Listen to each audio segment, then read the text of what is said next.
在黑暗里，是脸上帕子都挪去，你话语如镜，炼进我心，荣上加荣因你生命，我要贴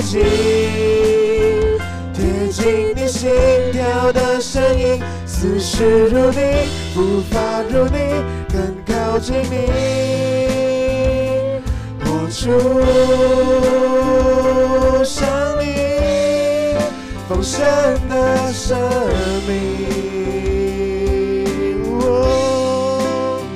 我要领受你起初对我的心意，我心渴望荣耀如你，圣洁如你，基督耶稣，我全属于你。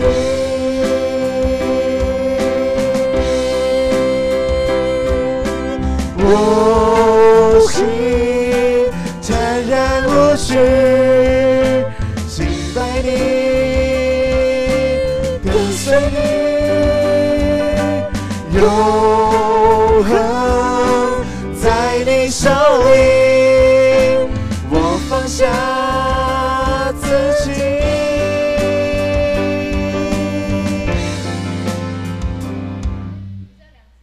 他比这个。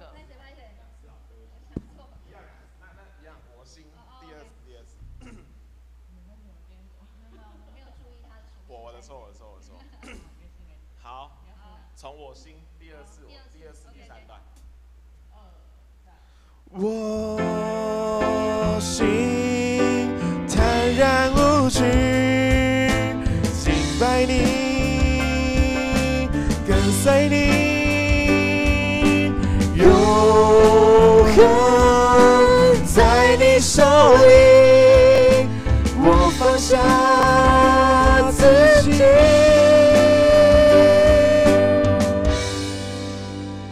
我要贴近你心跳的声音，思绪如你，步伐如你，更靠近你，活出像你丰盛的生命。我要领受你起初对我的心意，我心渴望荣耀如你，圣洁如你，基督耶稣，我全属于你。我这第二次完我就间奏，然后我会祷告，就结束这样。不会，好不好？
我们2堂1分钟后开始。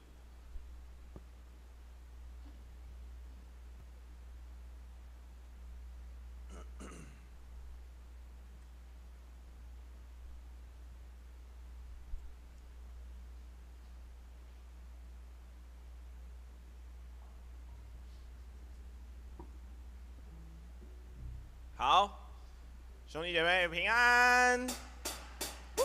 我们一起在困难中继续赞美。困难之中，我仍然赞美。我们一起站立起来赞美，哈利路亚。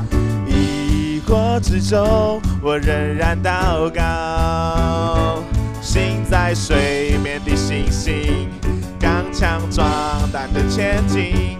我的神必在前面为我征战。我们一起拍手。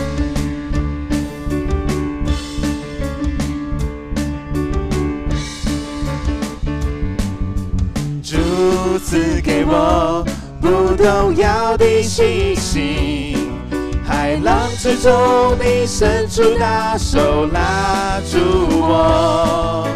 求除去我心中所有的怀疑，旷野之中紧紧跟随日出火烛。海浪之中我必不沉默，旷野之中我必不迷路，不退缩也不害怕，不动摇也不放弃。因我深信你应许不改变，我们一起大声来赞美。困难之中，我仍然赞美；疑惑之中，我仍然祷告。行在水面的星星，刚强壮胆的前进。我的神必在前面为我征战。从头再来一次。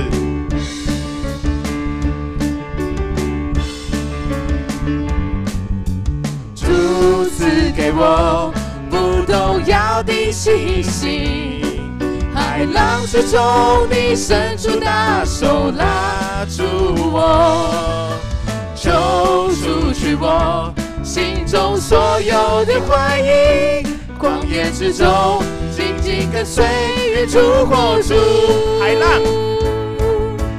海浪之中我必不沉沦，旷野之中我必不迷路，不退缩也不害怕，不动摇也不放弃，因我深信你应许不改变。困难之中我仍然赞美，疑惑之中我仍然祷告。行在水面的星星，刚强壮胆的前进。我的神必在前面为我征战。我们行在水面的星星，行在水面的星星，刚强壮胆的前进。我的神必在前面为我征战。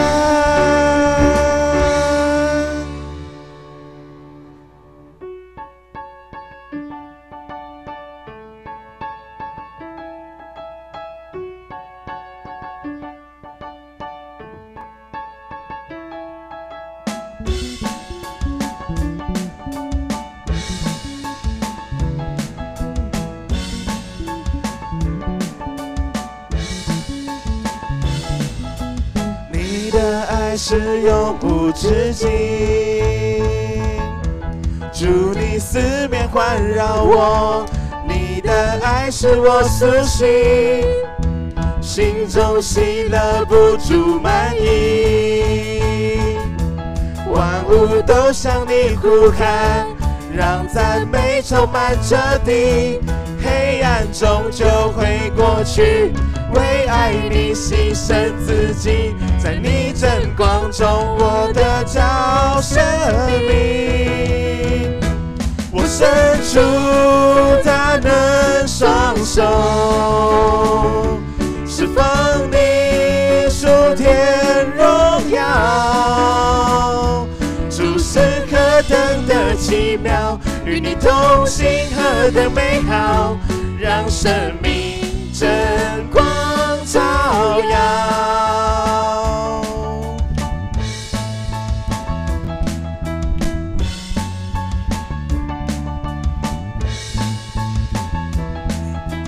你的爱是永无止境，主你四面环绕我，你的爱是我苏醒，心中喜乐不住满溢，万物都向你呼喊，让赞美充满这地，黑暗终究会过去，为爱你牺牲自己，在你真光中我得着生命。我伸出大能双手，侍奉你，属天荣耀。主是何等的奇妙，与你同行何等美好，让生命真光照耀。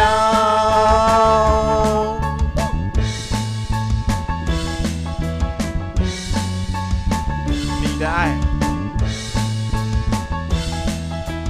你的爱是永无止境，主你四面环绕我，你的爱是我苏醒，心中喜乐不住满溢，万物都向你呼喊，让赞美充满这地，黑暗终究会过去，为爱你牺牲自己，在你真光中我得着生命。黑暗，我们一起宣告，终究会过去，为爱你牺牲自己，在你真光中我得着生命。我伸出大能双手，释放你属天荣耀。主是何等的奇妙，与你同行何等美好，让生命真光照耀。主是何等的奇妙，与你同行何等美好，让生命真光照耀。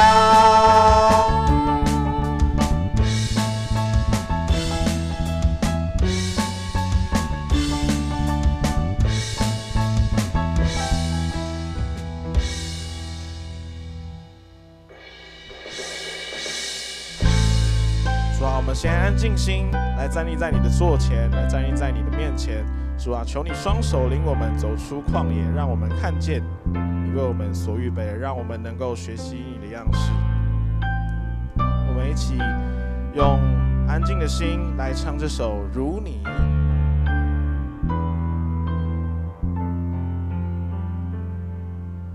站立在你座前，站立在你心事面前，你双手领我走出旷野，看见你为我所预备，光照在黑暗里，使脸上帕子都挪去，你话语如镜，炼进我心，荣上加荣因你生灵。我要贴近你心跳的声音，思绪如你，步伐如你，更靠近你，活出像你丰盛的生命。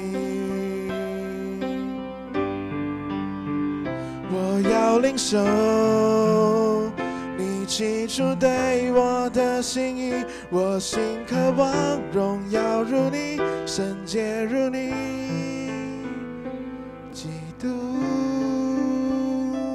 耶稣，我全属于你。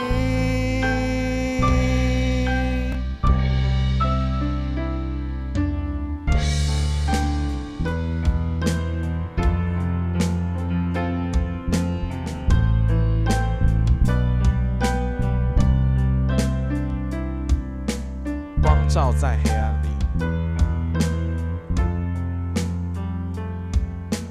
光照在黑暗里，使脸上帕子都挪去，你话语如镜，连接我心，荣上加荣因你生命。我要贴近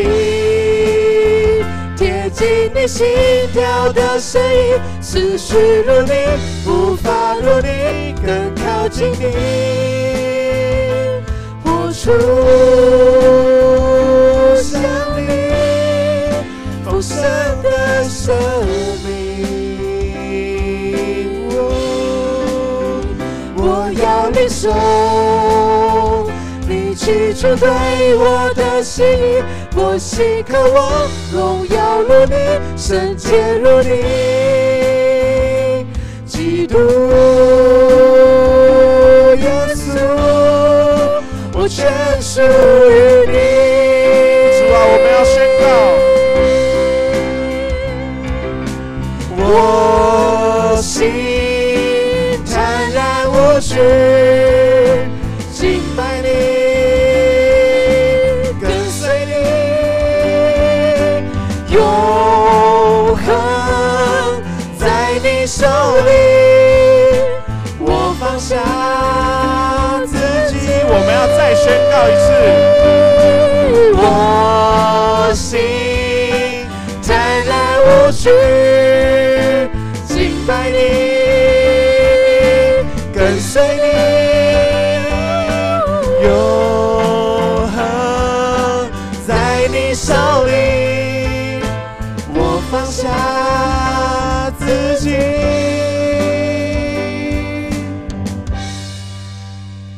我要贴近你心跳的声音，思绪如你，步伐如你，更靠近你，活出像你丰盛的生命。我要领受你起初对我的心意，我心渴望荣耀如你，圣洁如你，基督耶稣，我全属于你。主啊，我们要再贴近你一次，再靠近你一次。我要贴近你心跳的声音，思绪如你，步伐如你，更靠近你，活出像你丰盛的生命。主啊，我们要领受你对我们的心意。我要领受你起初对我的心意，我心渴望荣耀如你，圣洁如你，基督耶稣，我全属于你。主啊，求你用双手领我们，求你让我们能看到你为我们所预备的，求你的圣灵常与我们同在，使我们能够谨慎行事。主啊，我们常会因这属世的诱惑而时常忘记你的爱，求你也常用你的话语时刻炼净我们的心，让我们知道你的同在，让我们的心思意念更靠近你。主啊，求你的光持续照亮我们，让我们记得谨慎，并且警醒祈祷，使我们深刻知道永恒在你手里。我们要放下自己，才能够全属于你。阿们。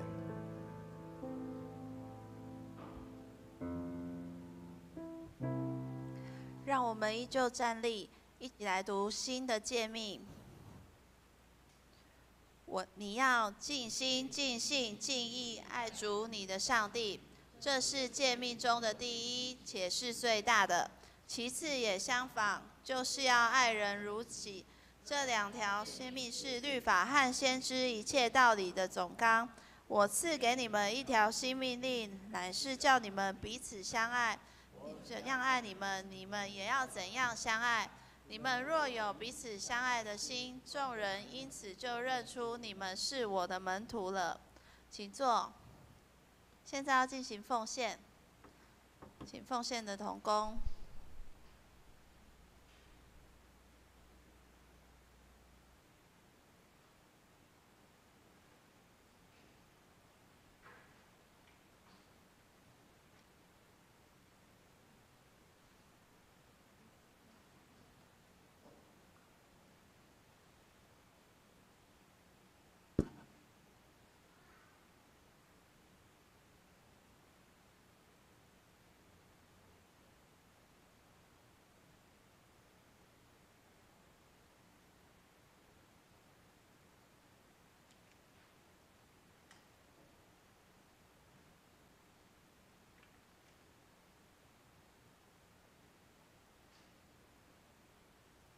我们一起低头来祷告。感谢上帝赐我们身体，可以去体验这个世界上种种的一切。我们从出生开始，就是为了要来遇见你。人生有很多的不如意的事，但美好的事却也是数也数不尽。感谢上帝你的看顾，赐我们勇气去面对那些不如意。也感谢上帝，你赐我们丰盛的旅程，让我们学会去爱人，去享受很多开心、惊喜的事情。身为你的器皿，你爱的子民，我们应该要时时刻刻把你放在第一位，那个最重要的位置，时时寻求你，依靠你，成为你福音的种子，用强壮的身心灵去爱那些还不认识你的人。我们这里也要用你教导我们的主导文来说：天上的父，愿人都尊你的名为圣，愿你的国降临，愿你的旨意行在地上，如同行在天上。我们日用的饮食，今日赐给我们，免我们的债，如同我们免了人的债，不叫我们遇见试探，救我们脱离凶恶。因为国度、权柄、荣耀，全是你的，直到永远。阿们。报告，这边报告几个重要的事项。第一个，本主日为文字事工的奉献主日，感谢，我们也欢迎南雅教会的黄心怡牧师来证道。那我们也需要为文字事工的来关心、来奉献。今天一节牧师也到受派至南雅教会去请安募款。第二项，这主日知梅牧师是前往李春生纪念教会证道，主持传道师的就任。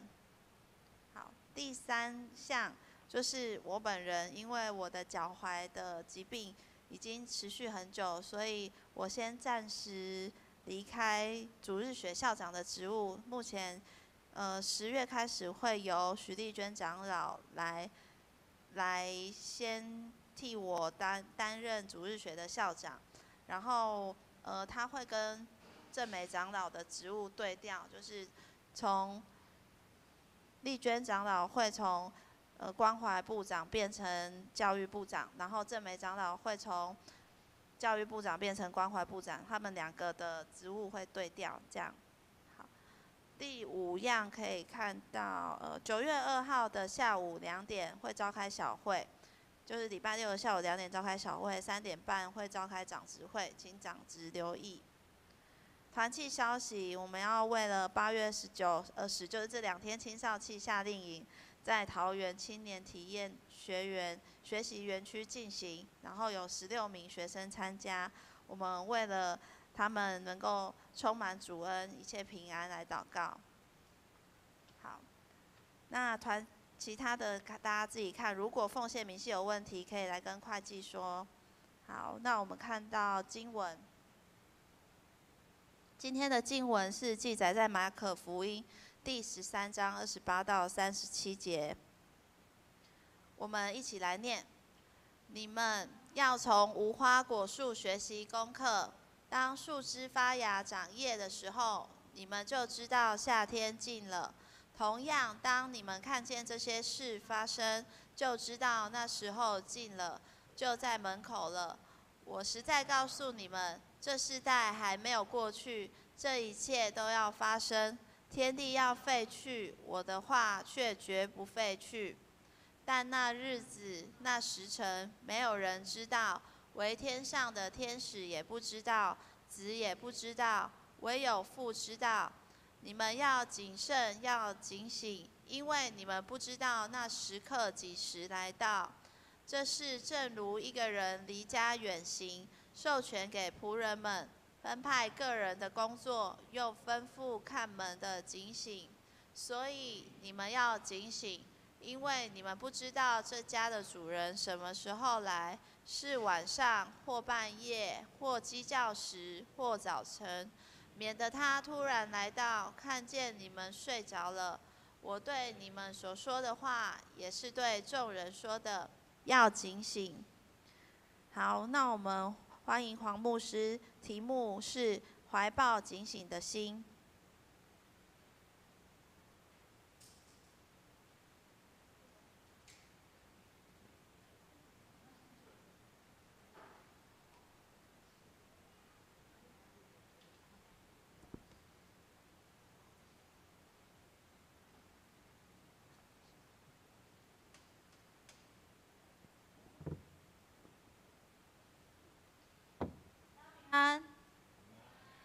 听得清楚吗？这个声音还可以。你们要不要尽量往前坐一点？还是大家都喜欢离我这么遥远？好，如果可以往前坐就往前坐，因为我们今天人好像比较少，对不对？对，所以我们都出去玩了，就留你们比较乖的，还在教会里面。年纪比较大，所以被排挤，是不是？那我也一起去好了，我不想当那个年纪比较大的。好，今天很开心，我能够为了这个文字侍奉主日来跟我们义杰牧师交换讲台。他去我的教会蓝雅教会，那我来我们建成分享信息。有没有人知道蓝雅教会在哪里？哦哟，厉害哦！因为就住在我们教会隔壁嘛。好，蓝雅教会呢是一个大概稍微简单介绍一下，我们是一个大概30个人左右的教会，然后我们大概有2/3是学生。大学生，然后或者是刚毕业社青这样，那其他就是比较年长者，大概占10位左右。所以蓝雅教会呢，我们没有自己的会堂，所以我们都是用租借的方式。那这个教会呢，就其实蛮辛苦的，一直都在我们30几年嘛，那到我已经是第11任牧师，第11个传道人，我是第一个封牧，在这个教会封牧的牧师这样。所以教会其实很不容易，一直漫无目的的好像在找寻适合的地点啊，然后再询问说这个教会，偷偷告诉你们一个秘密，今天讲的时候可能很多人就知道，中会其实有一直在想说要不要把蓝雅教会收起来这样，那所以你知道要收起来对一个教会来讲，就会觉得好恐惧哦，怎么会我的教会居然要被收起来，所以也透过这个机会先跟大家分享我的目前的教会是一个这样的教会，也邀请大家能够在你们的各自的灵修，也可以为这个蓝雅来祈祷。好，那我还是先把我今天来的这个目的先讲完。我们这个文字事工是一直大家可能知道更新啊、新眼光啊这些读册有没有？都是我们弟兄姐妹的奉献，然后来支持这些事工。所以我们每一次拿到的手册也好，或者这些报章杂志，就是教会公报这些报章杂志，都是弟兄姐妹的奉献。所以如果大家愿意的话，也可以也可以来投稿，或者是可以来为文字事工来奉献。那我们就也特别为这件事情来祷告。那在开始之前，我们先一起来祈祷。上主，我们感谢你，谢谢神，让我们再一次到你的圣殿，那与主你相遇。主，谢谢你透过每一次我们的聚集，都再一次提醒我们是有限的人，我们的生命也有限，在怎么样在有限的时间里，在有限的这些限度里，主让我们如何更多的警醒我们自己，更多的将我们自己献在你的面前。愿你能够将你的话语启示，向我们启示，向我们敞开。主也让我们能够在你圣灵的带领之下，使我们所听见、所分享的都能够成为众人的养分。我们将以下时间交在你的手中，祷告，奉靠耶稣基督的圣名祈求，阿们。好，我们中有没有人是当爸爸妈妈的？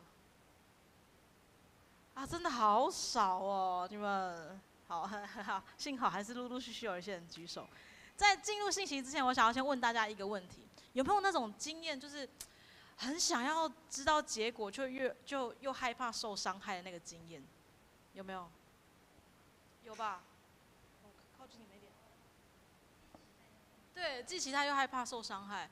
如果很渴望有孩子，拿着那个验孕棒，很期待要有孩子，结果又怕有孩子之后会不会怕以后不能照顾，不好照顾？会吗？多少会吧。好，我最近呢，在这个更新医院去上一个课程，叫做 CPE， 叫临床光顾的课程，就是我们要到病房去关心不同的病患。那我有去到这个洗肾室关心一直不断常年在洗肾的人，也有我们这个年纪的哦。然后就是都在洗肾，他1、3、5都要去洗肾。你们知道洗肾一次要多久的时间吗？有没有人知道？答对了没有礼物？4个小时，准确是4个半。好，洗一次肾要洗4个半小时。所以你想，如果是我们大概这个年纪我这样透露我自己的年龄，大概我们这个年纪的人去洗肾，你们就晓得他的工作怎么办？大概很难继续稳定嘛，或者是只能做。不是固定在办公室的时间，然后我还有去到这个血液肿瘤科，每一天都面对就是身体有癌症的病人。那我最近去到的病房是这个儿童病房，我去关心有一个小朋友是毒宝宝，有没有人知道毒宝宝是什么？对，爸爸妈妈是有吸毒，所以孩子就出生之后就会被用这个标签说他是毒宝宝。他已经在我去这个医院的时候，他已经住在那边好几个月了。就是因为爸爸妈妈吸毒的关系，所以这个孩子他的发展特别迟缓。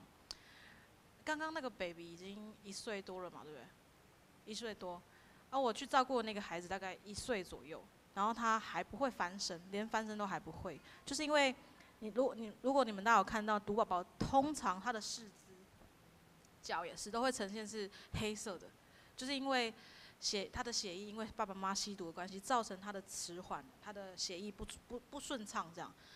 然后因为我看到那个孩子跟我的第2个孩子大概年纪也大概1岁多，所以我特别心疼。我还记得我在怀老2的时候怀孕的那个中期有一个自费的产检。他就是要看你肚子里面的孩子健不健康，有没有什么先天性的疾病。你知道不知道是不是因为当妈妈的关系，整个就是会很容易那边杞人忧天然后想一些有的没有的事情这样。所以在我要去检查的前几天，我就问我先生说，如果检查出来这个孩子不是那么健康，那我们要把他生出来吗？有没有大家当爸爸妈妈会不会想这个问题？会不会？如果不健康的话，那我们岂不是从现在开始，从知道答案的这个时刻开始，就开始在那边忧虑烦恼吗？所以我说，还是我们不要做这个检查，当一下鸵鸟这样。不知道如果是你会不会害怕去听见那个你无法掌握、你没有办法承担的结果？会不会害怕？我想我们都会吧，对不对？可是我要说，有一天，我们可能都会是那个等待医生宣告身体出了什么状况，跟你说你还剩多少时间，或者是你生命中就是很有可能出现任何不在你意料得到的意外。也许在此时此刻的你，现在正在经历什么意外，我不晓得。可是我们就是会遇到，所以盼望今天这个信息对你对我说话。如果手边有圣经，我想要邀请大家，我不是一个很会做 PPT 的人，所以我没有做 PPT。大家可以的话，邀请你翻开圣经马可福音第13章，我会带大家来看圣经。好，马可福音第13章。这段经文呢，我们今天所读的这段经文是耶稣回答门徒在13章开头所问耶稣的问题。门徒问耶稣什么问题？我们如果看12章的结尾是在讲一个寡妇的信息嘛？耶稣他的回应跟延伸。好，那个时候呢，耶稣就刚分享完这个寡妇奉献的这个信息出来没有多久，他从这个圣殿走出来之后，有一个门徒就来对他说：“老师，你看，多么了不起的石头，多么了不起的建筑物！”大家知道这个圣殿已经是被毁坏之后再重新建造的圣殿，称为第2圣殿。有没有人晓得这个圣殿用了多久时间才建造起来？如果你有参加第1堂的，不可以说。没有人知道，要不要猜猜看？用多久时间重新建造？我不会咬你，猜错我不会咬你。40年，好，有没有？那个翔哥，20年，好，我80年，这个80年的最接近，用了70年，重新建造圣殿。早期以色列人他们被掳到巴比伦，圣殿就被毁嘛，所以他们是重新用了70年的时间才重新建造。所以你可以想象，圣殿的每一砖每一瓦都是经过思量、经过很详细的设计才被重新建造起来。所以它从里到外一定都是非常的富丽堂皇，它的材料都是用最好的、用上等的这些品质的东西来建造。因为怎么样？因为这是他们重新失而复得的圣殿嘛。在门徒他们眼前所矗立的这个圣殿，已经是历经500年的历史。这个圣殿已经有500年的历史，但它依旧是这么样的宏伟、这么样的壮丽，没有任何一个建筑物可以去比拟。这个圣殿呢，可以说是犹太人他们的骄傲，也是他们的信仰中心，他们生活中心。大家来想想看，如果当一个圣殿这么样的小心翼翼被建造、被装潢之后，圣殿的使用会怎么样？也会不会格外的小心，对不对？然后它的限制会不会变得比较多？我不晓得大家有没有去过建成以外的教会聚会。如果我们去过那些特别是古迹的教会，或者是你就是看到它任何很多的规定、很多的设限，你会晓得说这个教会其实它在建造的时候用了很多的心思。当然我不是说我们建成没有这么小心，但是通常越小心的教会，它是因为用很多的心思去建造。好，我们来看这段经文。他说：“不过门徒对耶稣说，他说，你看这么多么了不起的石头，多么了不起的建筑物。”耶稣的回应是什么？耶稣回应门徒说：“你看见这些宏伟的建筑吗？这里将没有一个石头会留在另外一块石头上而不被拆毁。”我不晓得大家版本跟我的一不一样，但是耶稣就说这里没有一个石头会留在另外一个石头而不被拆毁。意思是什么？一定都会被拆毁嘛。所以耶稣的话怎么样？耶稣的话让人觉得多么的晴天霹雳。他不是应该要跟门徒一样说：“哇，这个建筑物真的好美哦，真的怎么样怎么样？”结果耶稣却说出这么令人害怕的一句话：好不容易重新建造的圣殿要被拆毁，这个对一个将圣殿视为是中心的人来讲，会有多么的不可思议？好像宛如一个世界末日的语言在那边，让人感到很害怕。如果真的像耶稣所说的，这里没有一块石头会能留得住在另外一块石头上的话，那么圣殿要被拆毁，我们一定会有一个疑问，会问什么？耶稣说这一定会被拆毁吗？如果你是门徒，你会问耶稣什么问题？为什么？好，为什么？还有人呢？还有什么？刚刚什么时候被拆毁 ？Bingo。那是什么时候呢？我们看第13章第13节，耶稣在橄榄山顶面向圣殿坐着的时候，看着门徒们面对他所说圣殿要被毁坏的那个状态，彼得、雅各、约翰、安德烈忍不住了，他们跑过来问耶稣说：“老师，请你告诉我们，这个事情什么时候会发生？”这些事情要发生的那个时候有什么预兆，对不对？结果面对这些门徒他们的焦虑紧张，耶稣怎么样正常发挥？他并没有给门徒一个明确的答案，没有给他们一个确切的回答，反倒是说你们要谨慎，才不会被迷惑。会有许多人用我的名字说我是基督，来迷惑许多的人。好，究竟什么时候？这个不单单只是门徒的疑问，这也是我刚刚一开始所分享，我所牧养的教会蓝雅教会一直以来的疑问。教会常常都在经历一件事情是，突然有一个中会的牧师就来说啊，教会应该要收起来，因为这个资源应该要整合。你们可以想象，听见这些话的人会有多么的紧张，多么的焦虑，对不对？如果今天有人来跟我们讲说，建成教会，我看这个年轻人越来越少，都跑去参加一些活动特会，应该要收起来，你会不会觉得很不可思议？所以其实在我所牧养的教会，我们一直在经历这件事情，一直都在问说，教会到底什么时候会收起来，会不会关门？这30几年来一直都是这样，那种疑惑是一种彷徨，是一种信仰的中心要被瓦解的惊惶。到底我们要怎么样去防备？要怎么样去不要落入这样的状况？这个是常常在问的事情。蓝雅教会呢，在3年前从知会变成堂会，可能很多人不知道这个知会跟堂会的差别是什么。有人知道知会跟堂会的差别吗？大部分人不知道。像我们建成是堂会，知会呢就是不满30个人，教会人数不满30个人，然后还没有办法负担中总会的负担金，然后也没有自己的长老执事，所以我们会说这个教会还没有完全独立起来嘛，它是知会，需要由中会来关心。蓝雅教会就是一直都是在知会的状态30几年，所以你可以想象，对在蓝雅教会的弟兄姐妹，他们心里面会有多么的彷徨嘛，吼。所以好不容易升格为堂会，可是你们知道，在升格堂会的这3年里面，好多次的来来回回，大家都在想说，我们什么时候才能够趋近稳定？等到现在升格堂会之后，开始又有人在想说，因为教会是用租的，所以大家就会想说，哇，1个月要4万5万块的租金，怎么撑得住？是不是应该要买房子？是不是应该要建堂？然后人家说，哎，你们在这个蛋黄区，我们就会想说，我们在这个蛋黄区，又是蛋黄天母嘛，能买得起房子吗？买得起一间厕所就了不起了，还买房子，对不对？所以人生的道路其实有太多你好想知道却没有办法知道的事情。我们人那个知道让人会有什么？安全感、安心，对，好像可以对于那个没有把握的事情有一个确据，好像就可以去掌握，就可以去控制。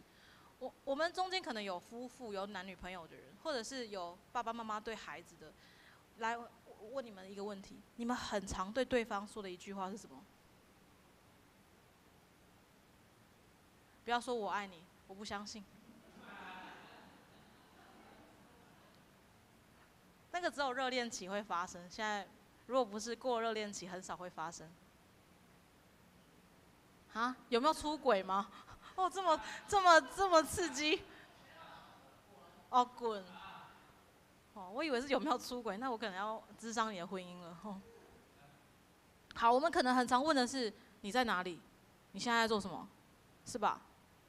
还是你们都不会问这个问题，只有我会问？会吧？我们其实很常问对方说，你在哪里？或者是你的爸爸妈妈会不会很常问你说，你今晚在哪里？会不会？你们让我觉得我很孤单好像这个问题只有我会遇到，会吧？有时候问这个问题的目的是出于什么？出于关心。有的时候是真的很需要知道对方现在此时此刻在哪里。可是我们来回想一下，大部分我们问别人说你在哪里，我们是关心吗？还是我们更多想要知道、想要掌握对方的行踪，来让自己有安全感嘛？对不对？我们可以想想看，你问这些问题的目的是为了对方好，还是为了你自己好？所以面对这个门徒他的疑惑，什么时候会有这些事情？这些事情将要成就的时候有什么预兆？耶稣这样说，他说：“但那日子那时辰，没有人知道，连天上的天使也不知道，子也不知道，只有谁知道？只有父知道，唯有父知道。”所以针对门徒的疑惑，耶稣讲这个没有人知道啦，子也不知道，只有父知道。许多事情没有人可以知道，因为主权不在人的手中嘛。耶稣在预言说这个圣殿将要被毁坏，我们知道他在讲的事情是什么？我们后来读圣经人知道说他在讲的是指他的身体，他即将要走向这个十字架的道路。可是当时候的门徒，他们晓得吗？他们不晓得这件事情，他们没有办法理解，只想知道说，哎呀，耶稣你刚刚在讲那个圣殿要被拆毁，是在什么时候？我们可以去准备啊，对不对？所以知道很多时候好像可以掌握，可是会不会我们来思考的是，会不会很多时候那个知道，反而使我们没有办法确实的掌握当把握的事？我们如果中间有做学生的，期中考、期末考日期都告诉你了吗？你什么时候准备？考前1天准备吧，大部分。好，来得及吗？或者是我们要结婚的人，你知道你结婚的日期都定了，你什么时候开始去设想排桌宴的桌子啊，去排婚纱的时间，都是快要接近的时候嘛。有时候你根本就来不及。好，那我们中间有一天我们都会退休，我们会65岁。很多或者是你听到你的爸爸妈妈在说，嘿，等我65岁哈，我退休以后我就要安怎？我就要出去玩啊，或者是我就要来服侍教会啊，对不对？可是等你真的65岁的时候，你退休了，你想玩，有钱要玩的时候，你有体力吗？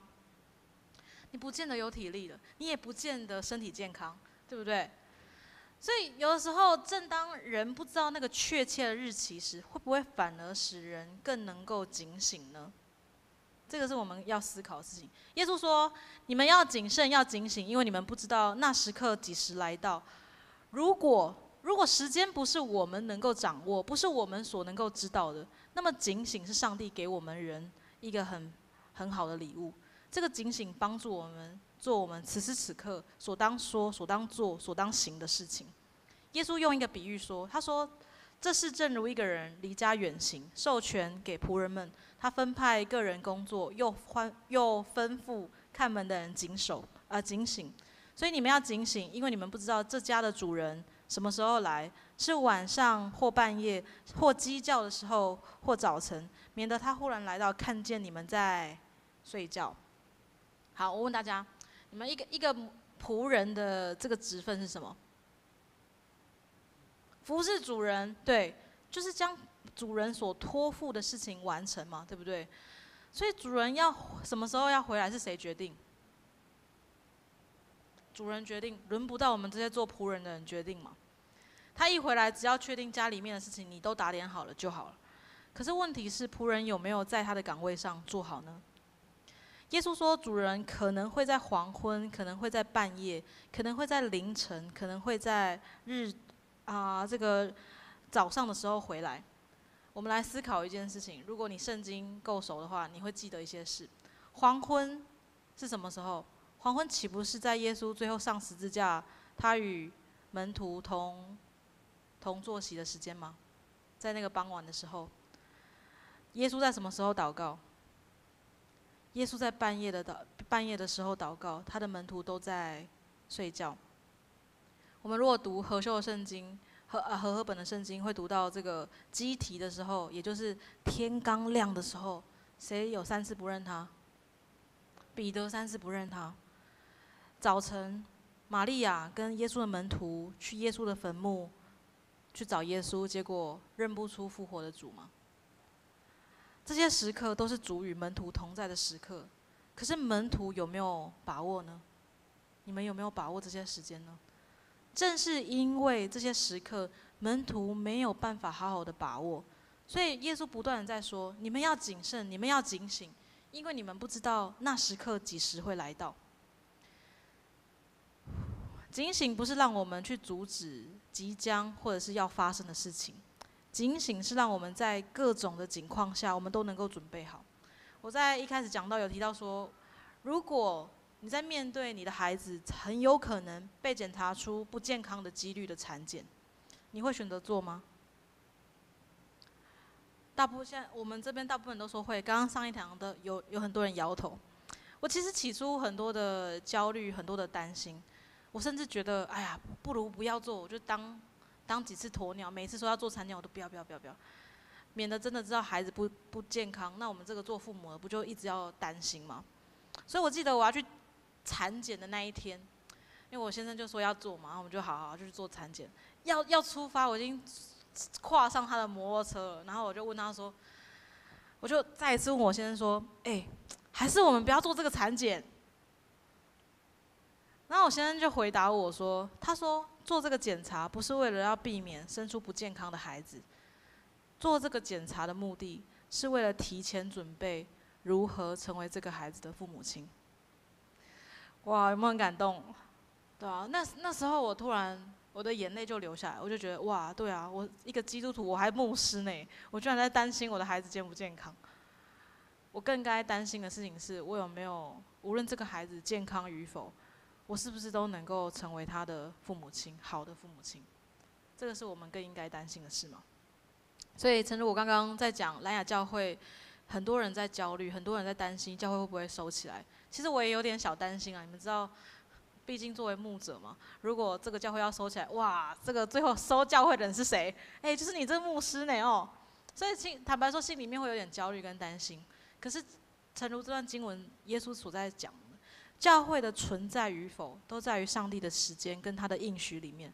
如果没有上帝的应许，就是一块砖头，也绝对不会掉落。有一天，我们可能都会面对教会要关门的时候，也许是因为少子化，也许是因为今天的疫情。大家可能都晓得，在欧美很多的国家的教会都怎么样，都因为疫情的关系收起来了嘛。但是这一切如果没有上帝的允许，怎么会发生呢？我们作为基督徒的，所跟随的是谁？我们是跟随知美牧师吗？我们所跟随的是基督嘛？不是教会的大小间，也不是这个教会是否漂亮，还是是否有钱。耶稣说，我们看这段经文的最后28节，他说：“你们要从无花果树学习功课。当树枝发芽长叶的时候，你们就知道夏天近了。同样，当你们看见这些事情发生，就知道那时候近了，就在门口了。我实实在在的告诉你们，这世代还没有过去，这一切的事都要怎么样？都要发生。天地要废去，什么绝对不会废去？我的话，上帝的话不会废去。如果说无花果树是我们当时候门徒借以学习的功课，那么今天我们所面对到的挑战、疾病、灾难、意外，任何的意外，也许都在提醒我们有没有把握每一个当下。这时候我要邀请敬拜团来服侍。所以在任何的情况下，我们要做的事情是什么？我们中间，如果你是做女儿的人，就是做好一个孩子的本分，孝顺你的父母亲。我们中间，如果你在你的工作的职分上是一个主管或者是一个职员，你要做的你要做的工作是什么？岂不就是将你的上司交给你的工作做好吗？今天我们面对世界各地传来各种灾难，我看我们的周报也在为这个台风后续所造成的影响在祈祷。我们作为上帝所赋予的管家，我们的身份是什么呢？岂不就是为主管理好这个受造界吗？今天我们坐在这边的每一个弟兄姐妹，作为一个门徒，你的身份是什么？你的工作是什么？岂不就是尽心尽力为主做见证、传福音吗？这段经文特别提到说，不要去成为那些冒用主名的假先知、假基督。特别在我们受审判的那一天，主会引导我们说我们当说的话，所以不用担心末日什么时候会来到。如果我们知道很多教会会讲说，哇，什么时间末日会来到，不要去担心那样的时间什么时候来到。我们更要担心的事情是，我们有没有在主的面前，当主问你说你做了什么，你有没有好好成为我的尽忠职守的仆人？你可以很坦然无惧的跟神说，主啊，我在你的面前，我没有任何亏欠你的地方，这个是我们所应当把握的事。所以疾病来到、意外来到、灾难来到的时候，都不要担心，不要害怕。领着我们说话的是谁？是圣灵。我们一起来祷告。上主，我们感谢你，面对我们生命中这么多的意外、灾难、疾病的来临，甚至我们家庭的破碎，我们关系里面有很多的失落，主，我们好多的害怕，好多的担忧。可是神，谢谢你透过今天的经文帮助我们去意识到，主，我们纵然不知道，连人子都不知道这个时间什么时候会来到，可是我们却看见神，你应许我们，你的圣灵并引领我们，说我们当说的话，做我们当做的事。主啊，恳求你让我们不要再为了那无法预测的事情而感到忧虑，反而让我们更多的确信，这一切的结果都在你的应许里面。求你带领我们，引导我们前面所当走的路。主，我们将我们自己交在你的手中，愿你使我们更多的贴近你，愿你使我们所行所言都能够得蒙你的悦纳。主，我们感谢你，我们如此祷告都是奉靠耶稣基督的圣名祈求，阿们。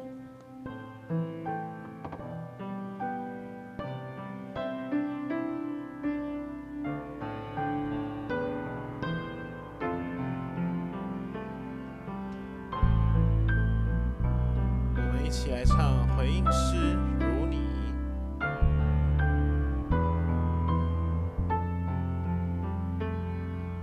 站立在你左前，站立在你心事面前，你双手领我走出旷野，看见你为我所预备，光照在黑暗里，是脸上帕子都挪去，你话语如金连进我心，荣上加荣因你生灵。我要贴近你心跳的声音，思绪如你，步伐如你，更靠近你。我主想你丰盛的生命，我要领受起初对我的心意，我心渴望荣耀如你，圣洁如你，基督耶稣，我全属于你。我们再一次贴近上帝，我们再一次贴近他。我要贴近你心跳的声音，思绪如你，步伐如你，更靠近你。我主想你丰盛的生命，我要领受你起初对我的心意，我心渴望荣耀如你，圣洁如你，基督耶稣，我全属于你。我们一起来领受上帝的祝福。主，纵然我们不知道那时刻、那时辰什么时候会来到，可是主，谢谢你透过你的话语帮助我们当谨慎、当警醒，因为你必引领我们说我们当说的话，以至于我们不用害怕。愿主耶稣基督的恩惠、天父上帝的慈爱、圣灵的感动，常与你们众人同在，从今时直到末了。阿们。唱最后一首会后诗。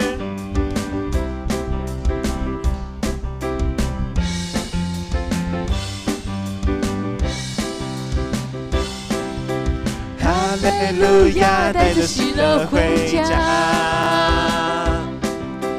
哈利路亚，带着平安回家。哈利路亚，带着恩典回家。耶稣永远与你同在呀！我们一起嘿！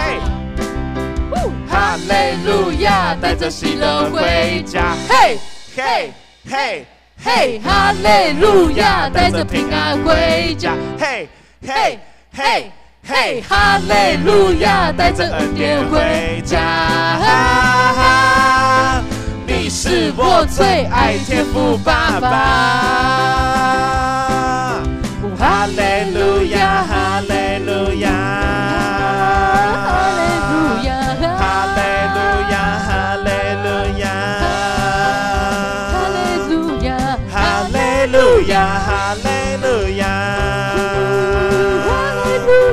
哈利路亚，哈利路亚。